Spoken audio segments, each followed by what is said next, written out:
Welcome to a Healing Peace podcast. My name is Kimir Baker. I am an overcomer, writer, speaker, and God enthusiast.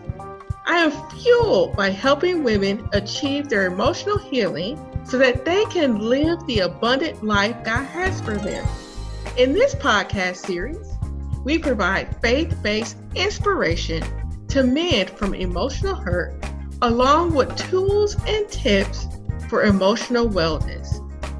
In your journey, as you apply these tools and tips, you will begin to live the transformed life that you always desired. In fact, you will possess a new you. Glad to have you back. Before we get started, I want to encourage you guys to subscribe to our channel. No matter what device you're using, please click the button and subscribe. Also, we would love for you to leave us a great review. When you do this, we're able to spread our positive message. Yes, we need your help to do that. Now, back to the matter at hand. We've been highlighting our mindfulness segment of our new You podcast. That is, of course, that's why you're listening. Yay!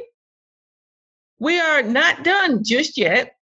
Please listen as we have pulled together great tidbits of the last 4 shows of this wonderful segment. Enjoy. Highlight from episode 18, I will say words that strengthen me. Earlier this week, I had a conversation with my mom. She's been learning about the power of the tongue. She discussed how life and death reside in what we speak to ourselves and one another. I will admit that it can be difficult to speak good things to ourselves. It's hard, especially when there's chaos around us. Sometimes it's hard to go to scriptures or seek God's face when our emotions or circumstances bombard us. It's just a reality.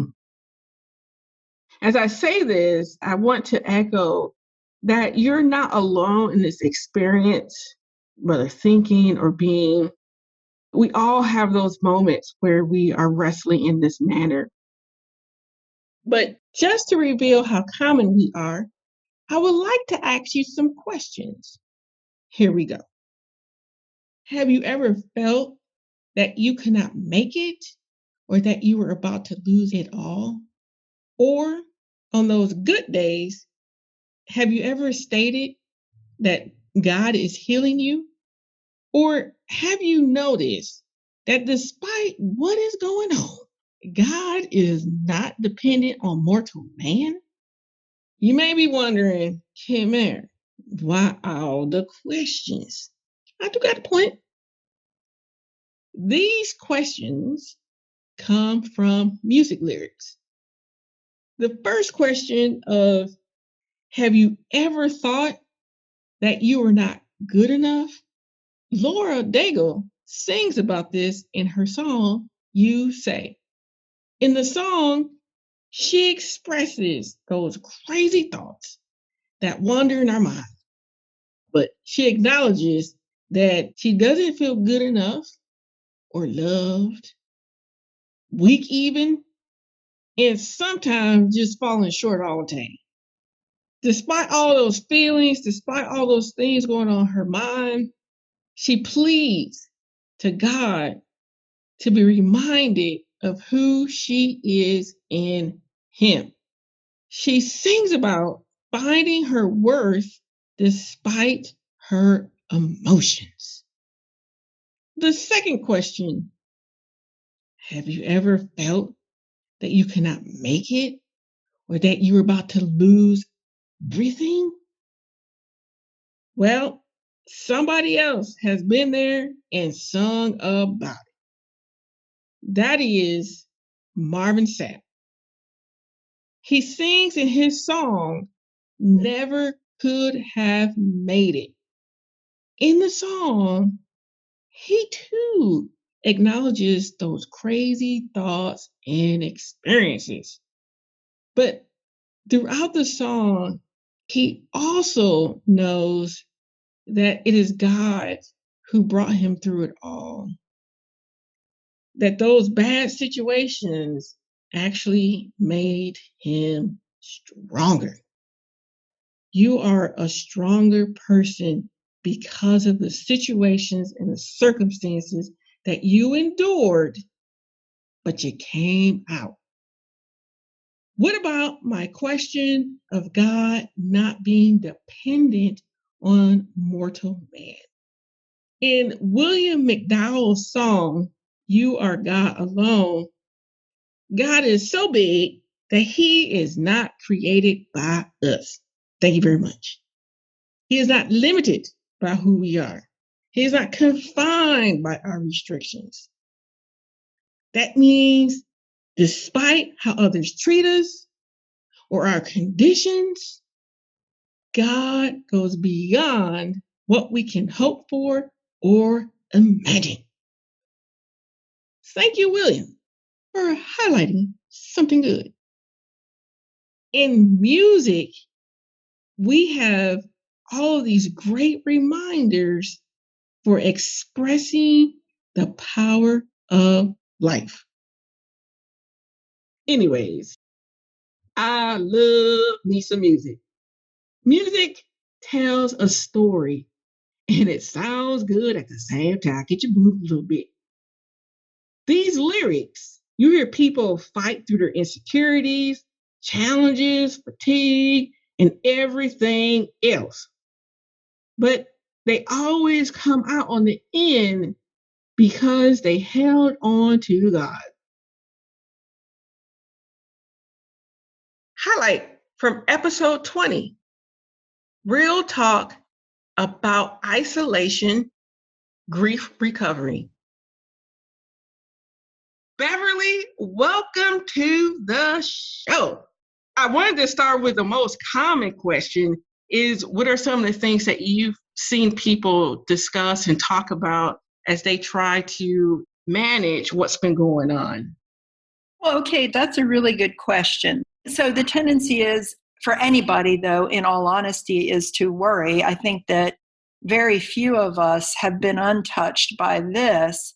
So probably the number one or the top things that people are going through are anxiety and depression. Mm-hmm. And then I think that you mentioned it too, grief. Yeah. People are losing their jobs. Right. Or they're losing family members to this disease. They have people that are stuck in nursing homes and they're not allowed to go see them, or people go into the hospital and we can't have the normal way of connecting by going and visiting. It's a very challenging time for everyone, I think, in one manner or another. Let's go with the grief perspective. I remember I was having this conversation with a friend of mine, and I was saying, because of losing jobs and losing your way of life, that's a form of grief. Absolutely. And the person responded, well, how is that grief? So can you describe what is grief? Yes. Thank you for asking that question, because honestly, we're all experiencing moderate to high levels of stress and loss. And we're not even past, we're in the midst of some stressful situations. These things are coming out of the blue. Some of us have lost family members and so forth. So traumatic grief, and it's a time of confusion. Elizabeth Kubler-Ross described grief with 5 different stages. They're in no particular order, and they don't have to happen in any order. One is denial. That's like shock or numbness. How can this be happening? We're stunned. We kind of feel nothing. But this shock, this almost frozen feeling, like, I don't know what to feel. I can't cry. I can't think. I'm just shocked. How could this have happened to me? How could this have happened to a family member or whatever? There's the feeling of anger. Yeah. And anger is definitely a secondary emotion to pain or hurt. We just kind of get mad. Sometimes we get mad at God, which I find very common, is just this, why me? Why are we going through this? This is stupid. I'm going to lose everything. This is very scary. So anger comes out of fear as well. Then there's bargaining. The bargaining stage often is this, I'm replaying and replaying and replaying over and over again events that happened, and how could the confusion of, and trying to work through, how could this have happened and who's to blame?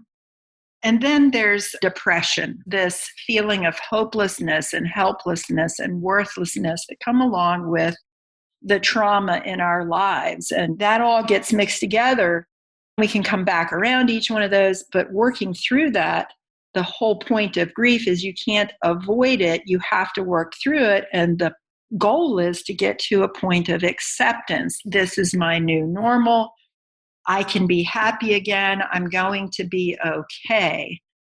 So connecting with other people, even if it's just through Zoom or some other FaceTime or some other platform where we can see each other and hear each other, or standing 10 feet away or 6 feet away from a friend and having a conversation, even though you can't touch.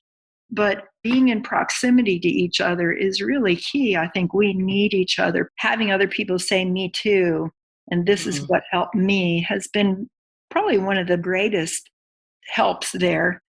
And the God of peace, which transcends all understanding, will guard your hearts and your minds in Christ. Therefore, think about these things. Whatever is pure, whatever is lovely, whatever is noble, whatever is admirable, whatever is praiseworthy, think about these things. One of the things that first caught my attention was, hey, don't worry is a command.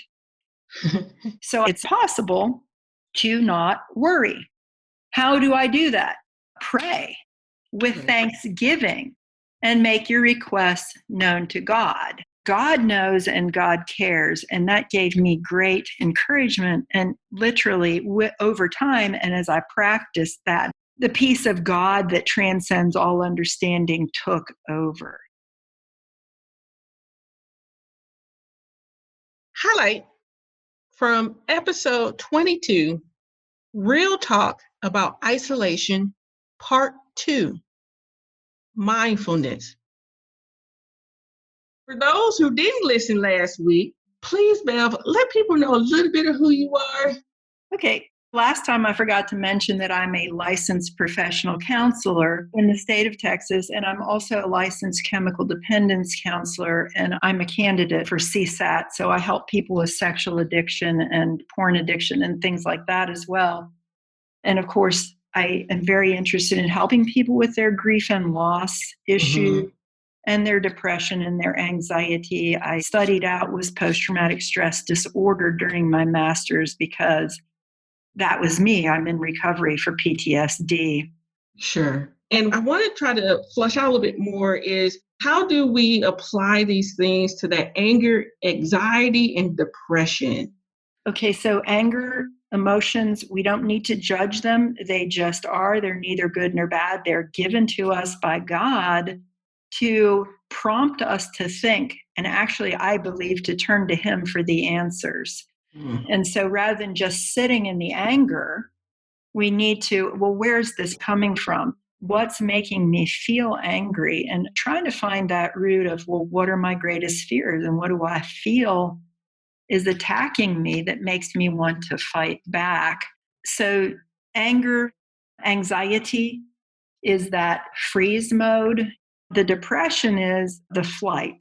I don't want to deal with this. I'm just going to isolate and feel very sad, and I don't have any answers.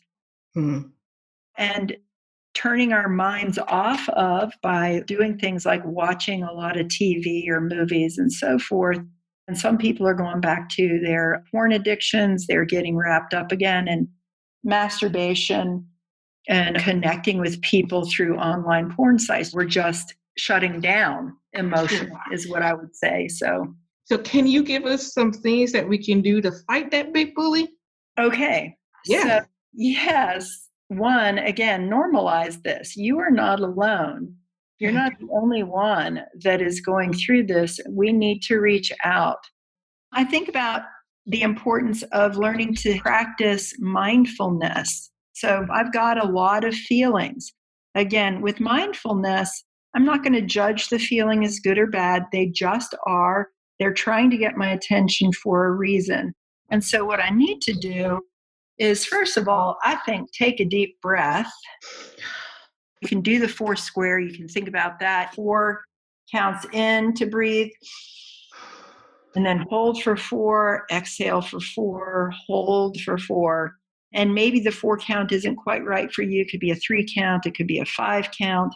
But as you're doing that, you can even be praying, thank you, God, as you breathe in for the air that we have. Thank you that you are in control. And as we breathe out, I'm letting go of my worries and my concerns. I'm giving them to you. And kind of working through things that way can be helpful. And I wanted to add moving. Yes. And I like that you brought this up. A 30-minute walk a day or 2 15-minute walks in a day, every day of the week, are every bit as beneficial as taking an antidepressant pill. But that consistency, and again, as you're walking, what are you thinking about? Are you noticing the beautiful outdoor surroundings? People have noticed a reduction in the feelings of anxiety and depression. Movement is important.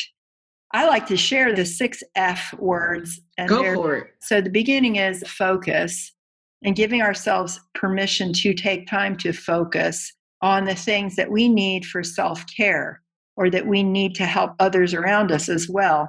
Because a lot of the stuff we listen to produces anxiety and depression are not truth, they're lies. They're perceptions and faulty thinking, cognitive distortions, if you will. Then there's fellowship, and that is, I need connection with people that are going to help bring me up too. And there are lots of resources out there for that. There's fitness, which we just talked about. There's fun, making sure that you have time for fun. Oh, food. Food affects mood. Make sure that you're eating fresh fruits and vegetables. And if you're having protein, that it's good and clean protein, because sugar also impacts our immune system in a negative way. So there's just sort of the broad picture of what can I focus on. Again, faith, fellowship, fitness, food, family, fun. It's really important that we make sure that we're getting these needs met on a daily basis. Highlight from episode 24, Dealing with Isolation, Tools and Tips. Have you ever encountered a person who attempts to speak for you? When it happens the first time, you may shove it off your shoulders. You might even think to yourself, well, that wasn't too intrusive. But then it happens over and over and over again. What do? I know someone like this person. At times, I can be this person. I will tell you why. Did I ever tell you that I'm an engineer? Yes, I'm an IT engineer. I love figuring things out. At some point in all of my brain gymnastics, I truly think I've discovered a person's desires and common behaviors. Some of you guys may think, but Shamir, we are people and we are always evolving and we are always changing. We are never the same. Mm-hmm. It is this exact understanding that gets me in trouble. Why? I may have drawn a conclusion, yes, my Sherlock Holmes moment, but my conclusions do not always apply to every situation. Mm-hmm. Fast forward. We can draw conclusions all day long. And the challenge becomes, instead of drawing conclusions, do we present those circumstances or those experiences to God and ask Him for the answer or direction? Take a step back and think through and pray through and asking God, what are you asking of me in this situation? What direction do I need to take for myself and my family? And I'll tell you what, when we do this, we won't be plagued with as much fear and uncertainty because we put it at His feet and we ask Him for His wisdom instead of our own. I like to say it actually does lead into the tools and tips. How do we deal with anxiety, anger, and depression? The counselor, Beth's response was that these emotions are given to us by God to turn to Him for the answers. And I will say this, that God is not timid in answering questions or being sought after. He wants us to allow Him to draw the conclusions versus our own. Remember that you cannot control all things. This is a hard one, I'll be honest, which is write down the things that you cannot control and then pray through them. When you do this, you place the responsibility back on God. He knows and He does care. Bev, she added a little more. She had a little extra little seasoning to what I was saying. And she also included by focusing our thoughts on gratitude through prayer, as well as moving toward a solution. Anger is the secondary emotion. Spend time instead discovering what the root cause of your emotion is. Practice mindfulness. Do not judge your feelings or emotions as right or wrong. I do this all the time.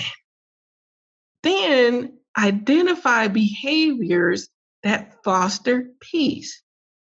Praying, practicing gratitude, moving, physical movement, that does a lot. It does a lot. Move that body, shake a little, move. I'm getting carried away. Focus yourself on healthy self-care by using the 6 F's.